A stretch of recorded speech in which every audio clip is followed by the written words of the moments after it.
আমি ডক্টর আনম এহসানুল মিলন, শিক্ষামন্ত্রী, Dhaka central university স্থাপন কল্পে আনিত একটি বিল, ঢাকা সেন্ট্রাল ইউনিভার্সিটি বিল 2026 উপস্থাপনের জন্য অনুমতি প্রার্থনা করছি। আপনাকে ধন্যবাদ। ধন্যবাদ মাননীয় মন্ত্রী, আপনি বিলটি উত্থাপন করুন।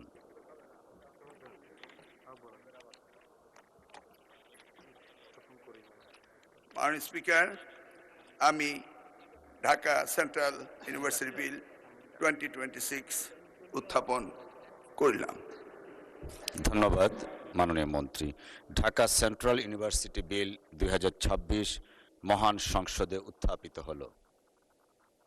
আমি এখন মাননীয় মন্ত্রী ডক্টর আনম এহসানুল হক মিলনকে সংসদে উত্থাপিত আকারে ঢাকা সেন্ট্রাল ইউনিভার্সিটি বিল 2026 অবিলম্বে বিবেচনার প্রস্তাব উত্থাপনের জন্য আহ্বান জানাচ্ছি।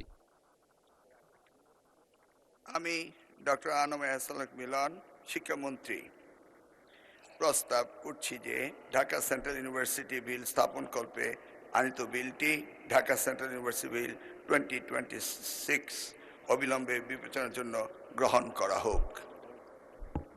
ধন্যবাদ মাননীয় মন্ত্রী। সংসদের সামনে প্রশ্ন হচ্ছে, সংসদে উত্থাপিত আকারে ঢাকা সেন্ট্রাল ইউনিভার্সিটি বিল 2026 অবিলম্বে বিবেচনার জন্য গ্রহণ করা হোক। যারা এই প্রস্তাবের পক্ষে আছেন তারা হাঁ বলুন,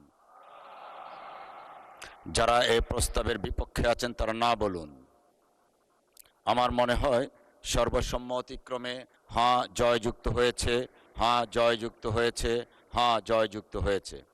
অতএব সংসদে উত্থাপিত আকারে ঢাকা সেন্ট্রাল ইউনিভার্সিটি বিল 2026 অবিলম্বে বিবেচনার জন্য গৃহীত হল। মাননীয় সদস্যবৃন্দ, বিলটির উপর দফাওয়ারি কোনো সংশোধনী নেই। আমি এখন বিলের দফাগুলো মহান সংসদের সামনে পেশ করছি। সংসদের সামনে প্রশ্ন হচ্ছে, বিলের দফা 2, 3, 4, 5, 6, 7, 8, 9, 10, 11, 12, 13, 14, 15, 16, 17, 18, 19, 20, 21, 22, 23, 24, 25, 26, 27, 28, 29, 30, 31, 32, 33, 34, 35, 36, 37, 38, 39, 40, 41, 42, 43, 44, 45, 46, 47, 48, 49, 50, 51, 52, 53, 54, 55, 56, 57, 58, 59, 60 ও তফসিলে এই বিলের অংশ হিসাবে গ্রহণ করা হোক। যারা এই প্রস্তাবের পক্ষে আছেন তারা হাঁ বলুন, যারা এই প্রস্তাবের বিপক্ষে আছেন তারা না বলুন। আমার মনে হয় হাঁ জয়যুক্ত হয়েছে, হাঁ জয়যুক্ত হয়েছে, হাঁ জয়যুক্ত হয়েছে।